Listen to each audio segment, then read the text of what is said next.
Is it possible to pick yourself up by your bootstraps? Is the American dream achievable for all Americans? These are nuanced questions that are answered through different perspectives. The film portrayal of Forrest Gump would say yes, those who work hard will succeed, but when there is a critical analysis of marginalized groups' perspectives, it is not as simple a story. Throughout this video essay, we will analyze how the omission of race and class in the film Forrest Gump masks the racialized dynamics of meritocracy in America and the social privileges afforded by whiteness.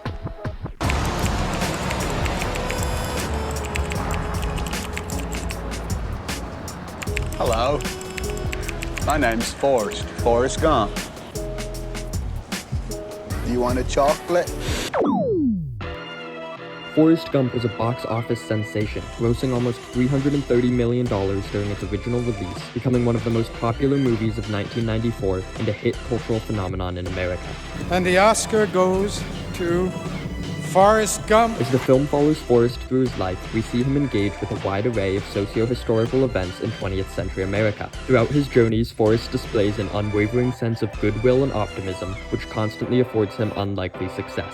As many Americans experience these events as the audience, this film provides insight into experiencing these events firsthand, allowing each viewer to be the hero.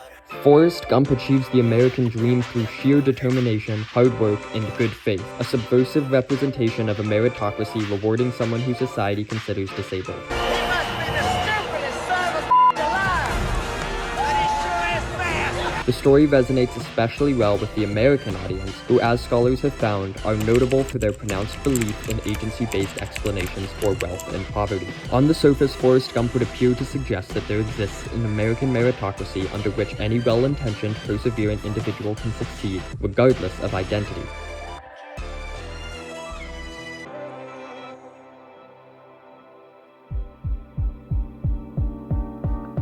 From the offset, Gump is defined and marked by a history of white supremacy. It is revealed that he was named after his ancestor Nathaniel Bedford Forrest, founder of the Ku Klux Klan. This information is narrated over film clips, which directly resemble scenes from D.W. Griffith's Birth of a Nation. His ties to white supremacy are further established through the setting of much of the movie, his expansive antebellum plantation-style family home. Despite these ties, audiences view Forrest Gump as innocent, a fact that is necessary for them to identify with and support his pursuit of the American dream. This innocence is established through the bullying he receives as a child for both his physical differences, likely due to a bout of polio, and intellectual disability. Hey, dummy! Are you retarded or just plain stupid? Gump's intellectual disability is one of his most prominent features and is demonstrated by his constant misunderstandings and lack of social nuance, as well as his childlike optimism and incredible perseverance, and it often plays out to his advantage.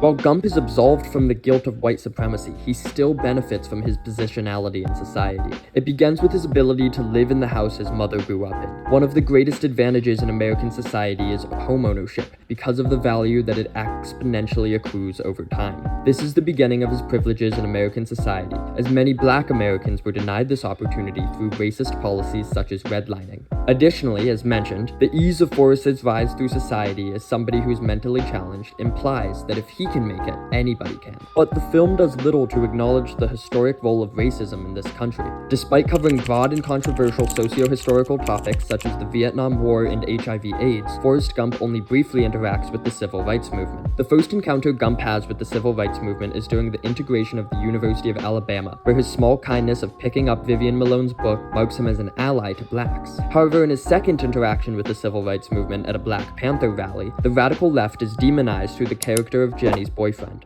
The film discourages bigotry but does not recognize the full extent of systemic oppression faced by Black Americans throughout the 20th century and within contemporary America. By omitting this full history, the film positions itself with a conservative ideology that ignores the systems of oppression faced by Black people, like redlining, drug criminalization, and police brutality, which restricted many Black Americans from achieving social mobility.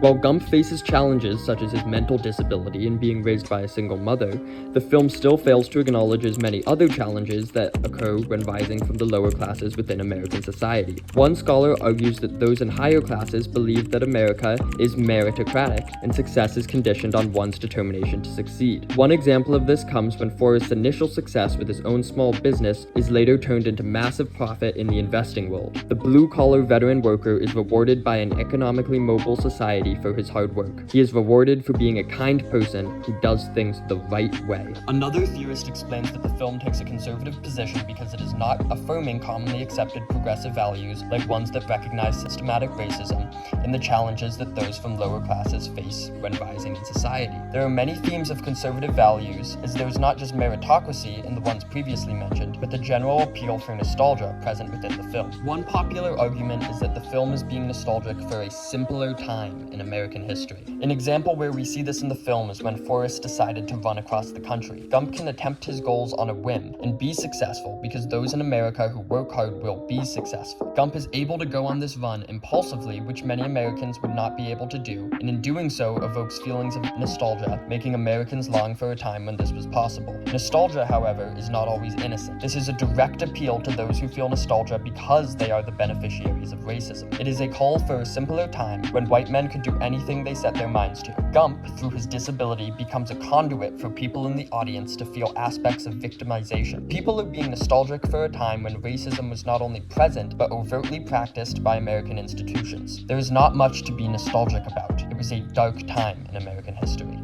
Overall, the film omits the complexities and impact of structural racism on Black Americans and promotes a conservative ideology. Although the film is positive by intention, it fails to recognize many problematic issues of the time and is therefore complicit. Forrest Gump is ultimately an absolution of white guilt and a promotion of colorblindness. Perhaps it is this which the audience finds appealing in one of the most popular films, not only of the 20th century, but of all time. On my back like a car.